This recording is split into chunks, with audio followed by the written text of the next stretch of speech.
Hey guys, so since we're sewing today, I thought that this tutorial needed a voiceover. So coming at you with a little sewing tutorial of how to simply attach your Hudson & West fold-over leather tag to your All Hands Beanie. First thing, obviously grab your leather tag from your kit. And if you have any leftover fingering weight yarn, this is Welds, grab that because I think that it looks best, but you can also just use regular old sewing thread if that's all that you have right now. I think it looks better with yarn when you sew it, when you attach it, but both look fine. So grab some yarn or some thread and thread your sharp sewing needle. You definitely need to use a sharp sewing needle when attaching this tag and not a tapestry needle.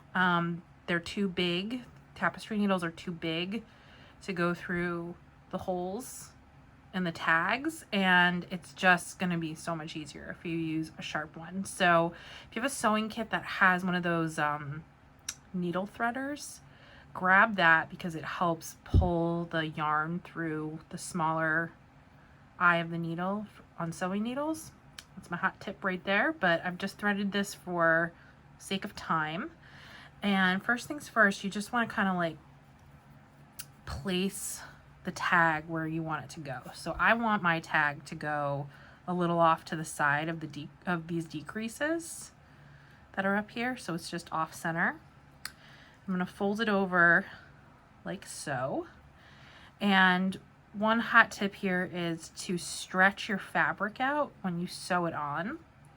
And the reason for that is if you don't stretch your fabric out, like when I sew it on, I'm going to sew it on so that it sits, the holes sit here and here. See that? And it's going to make the fabric look stretched out when you're not wearing it. But when you do wear it, it's just going to look normal, or else the fabric where you've sewn it is going to stay puckered and it's going to look a little weird. You'll see what I mean.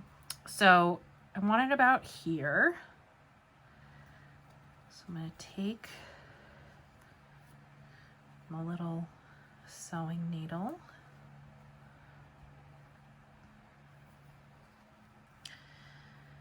and first thing I'm going to do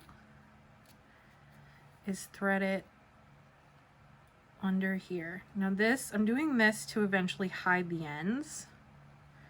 You'll see what I mean. Sometimes it just takes a couple of stabs to get it going. Pull it through a bit. Now at this point I can cut it from the ball, just leave a long end. Boop.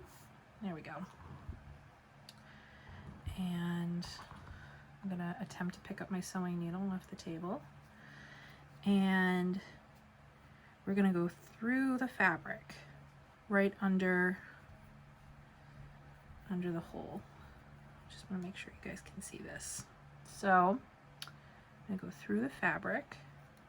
Oop. Not like that, like this. And then pull it through the other side.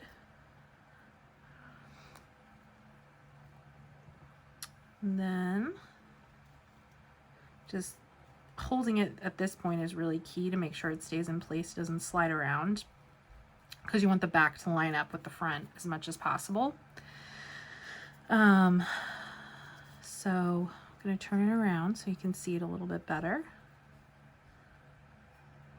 And stick the needle through the hole so that it comes out the other side like so. Great. Give it a little tug.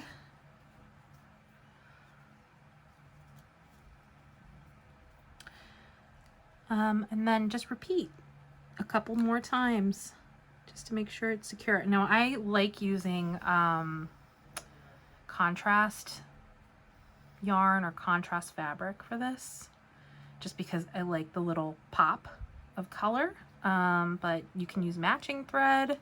If you can somehow manage to get the yarn that you use through your sewing needle, it's worsted weight, so it's really thick. I wasn't able to do it without, you know, breaking my sewing needle, but if you can figure it out or have a sharp sewing needle big enough to do it, by all means. So you just keep going. And sometimes you just gotta kind of dig around to find the hole in the front.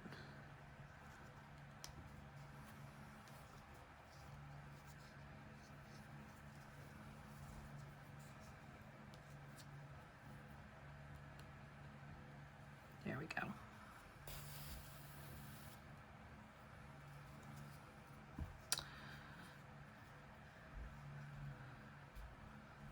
Okay. Honestly, this many times, like just doing it twice is more than enough to hold this on, because it's obviously not gonna go anywhere. So when you're done sewing, so I just do the last, I'm gonna just do this last one and it is better to do it like this because it goes through easier. What I do is I take this and I put a knot in it. And I know it looks weird that I'm doing this from the front side, but I promise that it's gonna get hidden really well. I tighten the knot like so. And then I do it once more.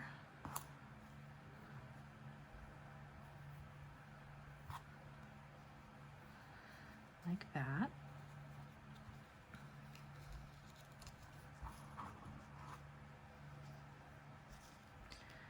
Just kind of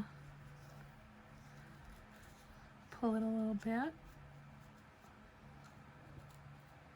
So it just goes under, look at that. And you take both ends and you just pull it so the knot went underneath the tag. And then you just trim your ends. It's probably better not to use a huge scissor like I'm doing, so, but it's the one that I had available to me at the moment. And you just go through here and snip.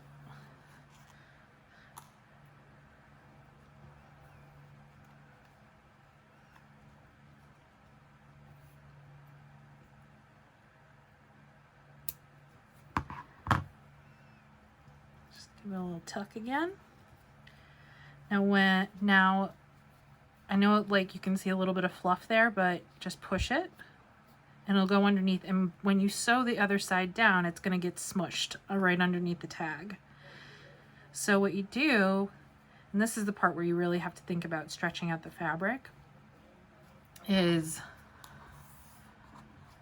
see how I left enough on this so that I didn't have to rethread my needle? I did that for a reason. So then we just take our tag and squeeze the tag so that the fabric stays stretched out, like so, like that. And just repeat. And don't put a knot in your yarn, like me. There we go. Great. Just gonna leave that. And repeat just like you did on the other side. And I'll be right back with a finished sewn on tag. Okay, here we go. It's our finished sewn on tag. And obviously you can wear the hat flipped up this way like a watch cap, or flip it down and wear it slouchy. It's the beauty of the two-sided tag. Yeah, so this is a really great unisex beanie. Let me show you what it looks like stretched out. See? That's why we sew it on that way. That's why we stretch out the fabric a little bit when we sew it on, so it looks like that, because that's pretty much how stretched out it'll be when you put it on your head.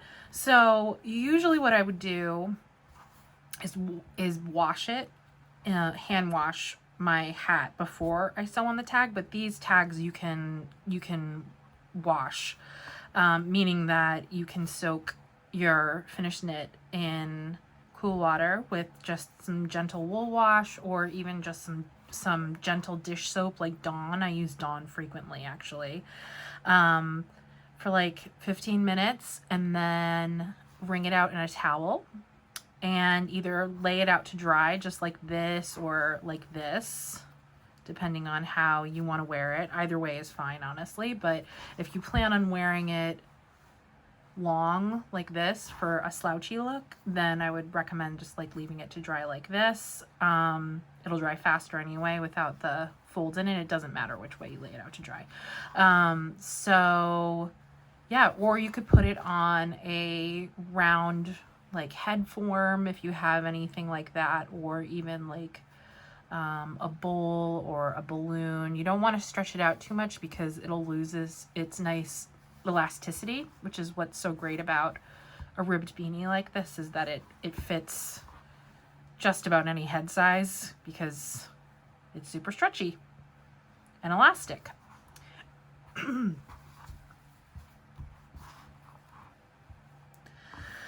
So that's it.